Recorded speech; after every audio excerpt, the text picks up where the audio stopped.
सन्माननीय व्यासपीठावरील उपस्थित शिरसाट सर आणि माझ्या विद्यार्थी मित्र मैत्रिणींनो, आज काय आहे?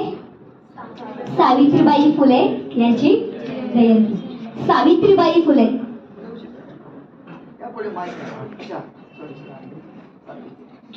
सावित्रीबाई फुले कोण होत्या? सावित्रीबाई फुले पहिला महिला शिक्षिका. त्यांनी इतके हालअपेक्षा सहन केले हे सगळं आपण बघितलं. ओके, तर सावित्रीबाई फुले 18व्या शतकात जन्मल्या, 18th सेंचुरी में. ओके, सो सावित्रीबाई फुले 18व्या शतकात जन्मलेल्या. 18वं शतक हे क्रांतीचं चळवळीचं शतक होतं. एका साईडला इंग्रजांचं राज्य तर दुसऱ्या साईडला म्हणजे इंग्रज आपण इतर लोक येऊन आपला इंग्रज इकडे राज्य करतायत आणि आपल्याच लोक देखील आपली शत्रू आहेत. म्हणजे फक्त आपल्याला अंतरशत्रू आणि बाह्य शत्रू असे दोन्ही शत्रूंसोबत सामना करण्याचा तो कालावधी होता. ओके, म्हणजे आपण जेव्हा बोलतो की आम्ही इंग्रजांच्या गुलामीत होतो, पण आपण इंग्रजांच्या गुलामीत होतो त्याच वेळेला आपण स्वतः तिकडची जी तत्कालीन व्यवस्था होती तिच्या पण गुलामीत होतो. ओके, वैचारिक गुलामीत होतो. आणि 18व्या शतकामध्ये अनेक क्रांतिकारी जन्माला आले आणि त्याच्यातली एक म्हणजे अशा दोन स्त्रिया जन्माला आल्या. त्याच्यातली एक म्हणजे कोण? तर बघा, तुम्हीच ओळखा. सिंहासन ही लूटे राजवंशों ने भ्रुकुटी तानी थी, बूढ़े भारत में भी आई फिर से नई जवानी थी. चमक उठी सन 57 में वह तलवार पुरानी थी, बुंदेले हर बोलों के मुंह हमने सुनी कहानी थी, खूब लड़ी मर्दानी वो तो झांसी वाली राणी थी. ओके, सन 1828 मध्ये झाशीच्या राणीचा जन्म झाला. त्याच वेळेला वाराणसीमध्ये आणि त्याच वेळेला महाराष्ट्रामध्ये सातारा जिल्ह्यामध्ये नायगाव या गावामध्ये एका छोट्याशा गावामध्ये जन्मलेली स्त्री जवळजवळ 2 वर्षानंतर 1828 आणि 1831 महाराष्ट्रात जन्म आहे सावित्रीबाई फुलेंचा. एक रणांगणा अशी आहे की जी देशाला इंग्रजांपासून वाचवण्यासाठी हातात तलवार घेऊन लढली, आणि दुसरी रणांगणा अशी आहे की जिने हातात तलवार न घेता लेखणी धरली, पुस्तक घेतलं. पुस्तक आणि तलवारीत आहे ती कशात आहे? तर तीच आहे पुस्तकामध्ये. ओके, मला तर वाटतं की देवाने ती योगायोगच जुळून आणला असावा. कदाचित ती त्याच कालामध्ये बरोबर 2 वर्षांनी झाशीच्या राणीच्या जन्मानंतर लगेच 2 वर्षांनी सावित्रीबाईंचा जन्म, की फक्त इंग्रजांच्या तावडीतून नाही सुटायचे, आपल्या समाज व्यवस्थेत जे पण साऱ्या अनिष्ट रूढी आहेत त्यांना बाजूला काढून आपल्या विचारांची स्वच्छता व्हायला पाहिजे. मला जर कोणी एका खोलीत डांबून ठेवलं, ओके, डांबून ठेवलं तर ते मला काय वाटतं? पारतंत्र्य. ओके, मला जर कोणी डांबून ठेवलं तर ते आहे पारतंत्र्य. तू असंच वाग, असंच कर, हेच कर, तेच कर, असं करण्याचं कार्य कोणी केलं? तर इंग्रजांनी केलं. पण आपलीच लोक आपल्याच व्यवस्थेमध्ये जेव्हा आपल्याला वैचारिक वेद म्हणजे सगळ्यात आपण अनेक भेद आहेत ते मिटवू शकतो, पण वैचारिक मनातला भेद आहे तो मिटला पाहिजे. आणि त्या काळामध्ये जन्माला आलेली रणांगणा क्रांतिकारी म्हणजे सावित्रीबाई फुले. 3 जानेवारी 1931 चा जन्म. अत्यंत खेड्यात जन्मलेली तुमच्या आमच्यासारखी ती एक साधारण मुलगी होती की जिला लिहिता वाचता देखील लग्नाआधी येत नव्हतं. बाबांचं नाव होतं खंडोजी. ओके, आणि आईचं नाव होतं लक्ष्मीबाई. खंडोजी आणि लक्ष्मीबाई यांची कन्या ती काय काम करायची? तर ती आईला घरात मदत करायची, जसं प्रत्येक स्त्री करते. ओके, आज एक असाही विषय बोलला जातो की स्त्रियांनीच घरची कामं करावी का, असा एक मुद्दा समोर येतो समाजात. नाही, फक्त स्त्रियांनीच केली पाहिजेत असं नाहीये. ओके, पण त्यावेळेला अशी परिस्थितीच नव्हती. घरची कामं करणं, त्याचबरोबर शेतावर जाऊन देखील ती बाबांना मदत करायची. त्या काळच्या समाजामध्ये तिच्याबद्दल कुजबूज सुरू झाली की आता मुलगी खूप मोठी दिसतीये. त्यातच 8 ते 9 वर्षाची मुलगी झाली की तिचं लग्न केलं जायचं. त्यामुळे ती त्यातही थोडी मोठी दिसत होती. 8 ते 9 वर्ष म्हणजे मी जेव्हा हे ऐकलं, मी जेव्हा हे वाचलं, तेव्हा मी माझ्या बालवयात गेले. 8 ते 9 वर्षात आपल्याला अक्कल तरी होती का? अशा काळामध्ये आपल्याला, ज्या काळामध्ये आपण पूर्णपणे आई वडिलांवर विसंबून असतो, सुरुवात शाळेत जाण्याची जस्ट सुरुवात केलेली असते. 6व्या वर्षी तर आपण पहिलीला जातो. 7, 8, 8वं वर्ष म्हणजे 3री 4थी लग्नाचं वय. आणि आजच्या स्त्रीला 18 वर्षानंतरही तिला म्हटलं लग्न करशील का, ती म्हणते की अभी तक मैंने तो सोचा भी नाही, बरोबर की नाही?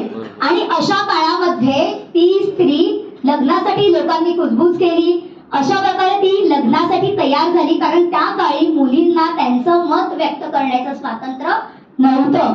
ओके, मुली स्वतःला अशा समजायच्या की आपल्याला ज्या व्यवस्थेने आपल्याला जे नियम लागू केलेले आहेत ते आपल्याला फॉलो करावेच लागतील. आपले जे वडील आहेत, जे वडील लोक आहेत ते सांगतायत ते ऐकावंच लागेल. मी कधी कधी विचार करते की कुठून येत असेल इतकी सहनशक्ती.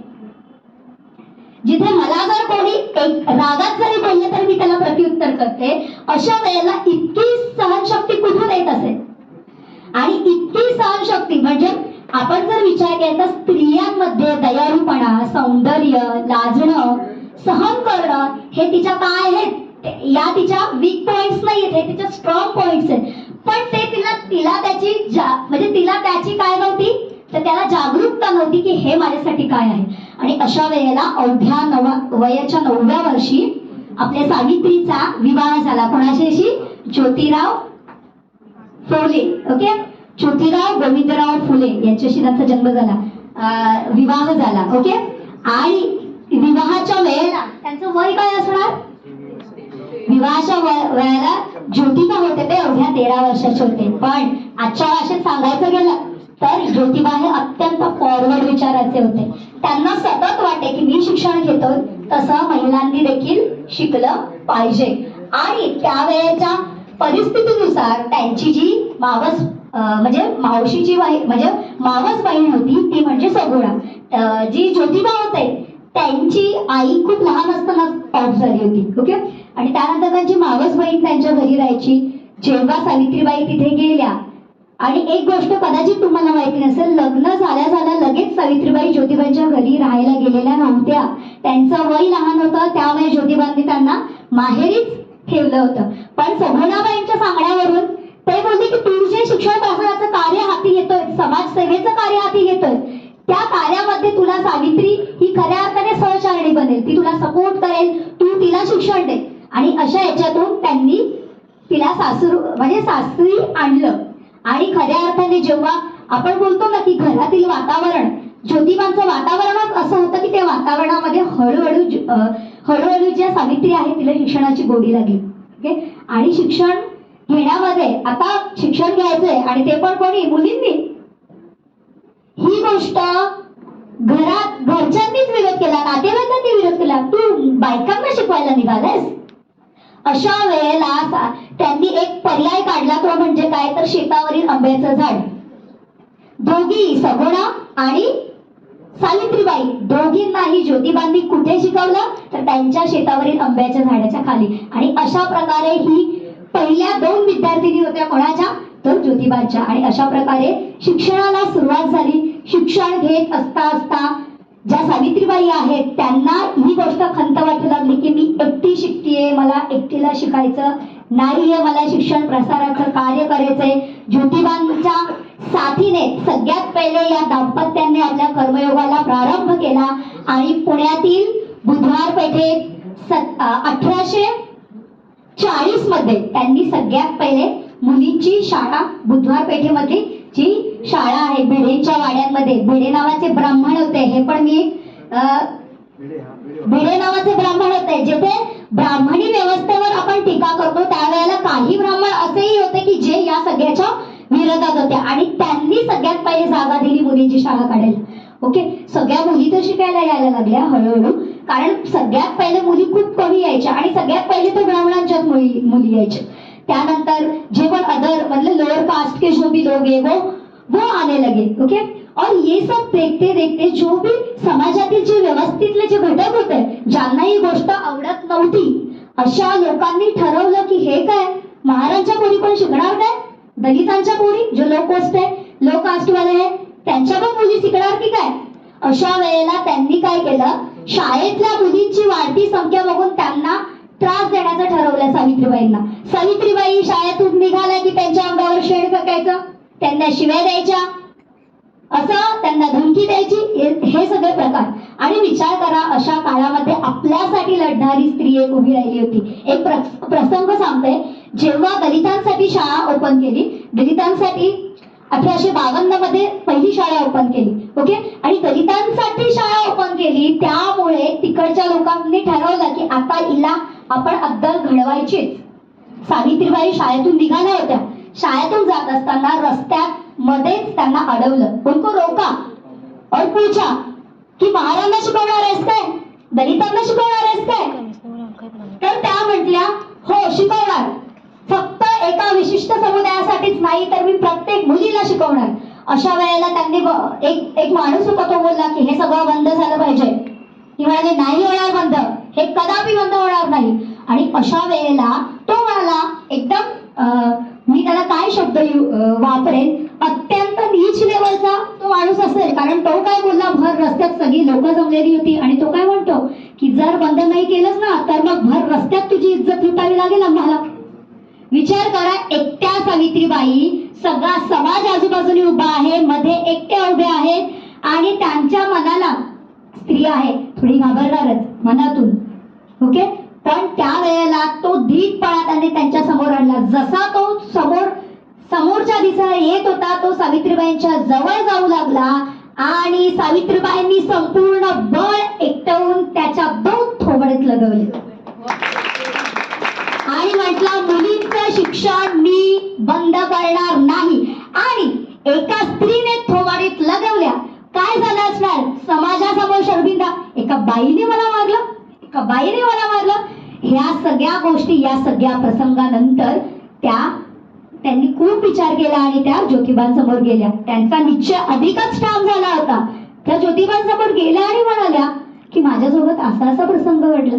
ज्योतिबा, त्यांचे पती जराही न डगमगता न खचता म्हणाले सावित्री, जळत्या लाकडावर पाय ठेवशील तर भाजणारच ना.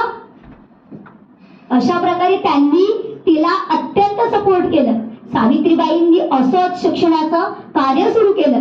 शिक्षण प्रसारच नाही तर त्यावेळेला अनेक अधिष्ट रूढी होत्या. सर जसं म्हणाले की केशवापन म्हणजे जब पति मर जाता है उस वक्त सारे बाल निकाल दिए जाएंगे, काट दिए जाएंगे. सती परंपरा, मेल्यानंतर आगीत उडी टाकायला सांगायची. मला सांगा, कोणत्याही धर्मग्रंथात, मला असं वाटतं कोणत्याही धर्मग्रंथ, कोणताही चाहे भगवद्गीता हो, बाइबल हो, कुरान हो, कोई भी धर्मग्रंथ ऐसा कहेगा क्या, असं कोणत्याही धर्मग्रंथात लिहिलेलं असेल का?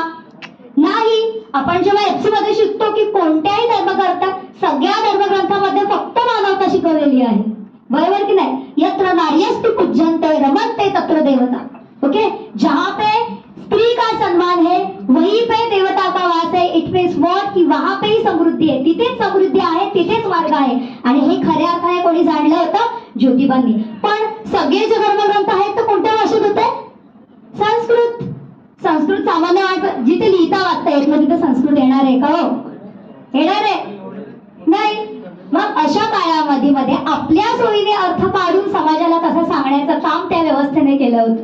आणि खऱ्या अर्थाने स्त्रीला एका चूल आणि मूल या एका पिंजऱ्यामध्ये अडकवून ठेवलं होतं. मी तर म्हणेन चूल आणि मूल हे जर सगळ्यात उत्कृष्ट सांभाळणारी असेल तर ती महिलाच आहे. चूल आणि मूल पण ती सांभाळू शकते, तीच सांभाळू शकते चांगल्या प्रकारे. पण चूल आणि मूल याच्या पलीकडे जाऊनही जेव्हा स्त्री एखादा उंबरठा ओलांडते ना, तेव्हा खऱ्या अर्थाने ती जगाला दाखवून देते की व्हॉट आय एम, मी कोण आहे. ओके, जेव्हा सावित्रीबाईंचा चेहरा जेव्हा डोळ्यासमोर येतो तेव्हा काय आठवतं? डोक्यावर पदर आणि एक आडवी कुंकवाची टिळा. हा आडवा टिळा आम्हाला दाखवतो की उभी व्यवस्था आडवी करण्याचे सामर्थ्य फक्त स्त्रीमध्ये. आणि म्हणूनच सावित्रीबाई फुले ही फक्त एक महिला नव्हती तर ती आपली सगळ्यांची प्रतिनिधित्व करणारी होती.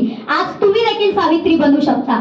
आज जिथे जिथे तुम्हाला अन्याय होतोय असं वाटतोय तिथे तिथे तुम्ही उभ्या राहायला पाहिजे. सांगता आलं पाहिजे खबरदार जर टाच मारुनी झालं पुढे चिंधड्या उडवीना राई राई एवढ्या.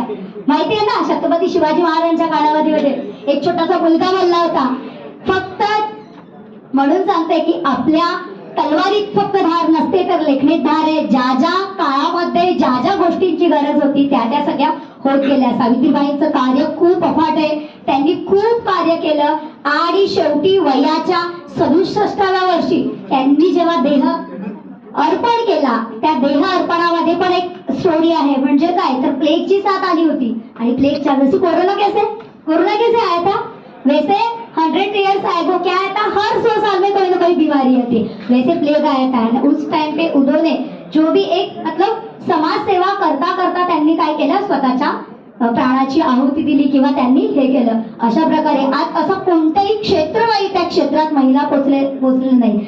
अंतराळात पोचणारी कोण, सुनीता विल्यम, कल्पना चावला पासून ते आज ठाण्यात ऑटो रिक्षा चालवणारी अनामिका भालेकर. कधी विचार केला होता? पुरुष ज्या ज्या क्षेत्रात आहेत त्या सगळ्या क्षेत्रामध्ये आज स्त्रिया पदार्पण करत आहेत. त्यांनी केलेलं आहे, खूप यश मिळवत आहेत. पहिल्या राष्ट्रपती कोण, पहिल्या राष्ट्रपती प्रतिभाताई पाटील, पहिल्या पंतप्रधान इंदिरा गांधी. ओके, तर अशा सगळ्या प्रत्येक क्षेत्रामध्ये असणाऱ्या महिला, मदर तेरेसा असू दे की सगळ्या आशाताई भोसले असू दे, प्रत्येक गानकोकिळा असणाऱ्या आपल्या आशाताई भोसले. ओके, अर्थमंत्री कोण आहेत, पहिल्या महिला अर्थमंत्री निर्मला सीतारामन. अशा सगळ्या प्रत्येक क्षेत्रामध्ये आज स्त्रिया खूप पाय रोवून उभ्या आहेत. यापुढेही त्या अशा यांचा प्रवास पुढेच चालणार आहे. आपणही स्वतः सावित्री बनू शकतो. आपल्यामध्ये ती ताकद आहे. आपण सावित्रीच आहोत. फक्त एका गोष्टीची वाटते की ज्या ज्योतिबांनी सावित्रीला उभं केलं ते ज्योतिबा आज कुठेतरी मागे पडताना दिसत आहेत. प्रत्येक कॉलेजचा आताच रिझल्ट लागलेला आहे. सगळ्यात जास्त मुलींची बाजी. मग ज्योतिबा आहेत कुठे? ज्या ज्योतिबांनी सावित्रीला घडवली ते ज्योतिबा आज थंड का आहेत? त्यामुळे आता सावित्री ज्योतिबाला घडवणार आहे का? हो, आता सावित्रीला ज्योतिबा घडवावे लागतील आणि त्यासाठी देखील आम्ही तयार आहोत. कारण खऱ्या अर्थाने मुलांनी पण आपण स्त्री पुरुष समानता घेऊन बसलोय. फक्त मुलीच पुढे गेल्या पाहिजेत असं नाहीये. तुम्ही का मागे राहताय? तुम्ही पण पुढे चला. कारण तुम्ही ही गोष्ट लक्षात ठेवा की स्त्री उंबरठा ओलांडून जी बाहेर निघाली ती कोणामुळे? एका पुरुषामुळे. त्यामुळे आता पुरुष जे स्त्रियांना पाठबळ देत आहेत त्यांनी देखील स्वतः पुढे जाणं खूप गरजेचं आहे. आज जेव्हा आपण म्हणतो की ती चूल आणि मूल सांभाळतीये, हो ती चूल आणि मूल सांभाळतीये, जन्मदायिनी आहे ती. जन्म फक्त तीच देऊ शकते. नेचर ने जो भी डिस्क्रिमिनेशन किया है, ओके, उसमें त्याच्यामध्ये जन्म देण्याचं कार्य कोण करते? तर स्त्री करते. आणि सांभाळू तर तुम्ही शकता ना. समानता म्हणजे तरी काय? एखादं कार्य आपण दोघं एकमेकांच्या सोबत करणं म्हणजे समानता. बरोबर की नाही? आज प्रत्येक क्षेत्रामध्ये जिथे तिथे स्त्रिया आहेत तिथे तिथे पुरुषांनी खांद्याला खांदा लावून उभं राहिलं पाहिजे. म्हणतात ना, एका कर्तृत्ववान पुरुषामागे स्त्रियांचं पाठबळ असतं. माहिती आहे ना?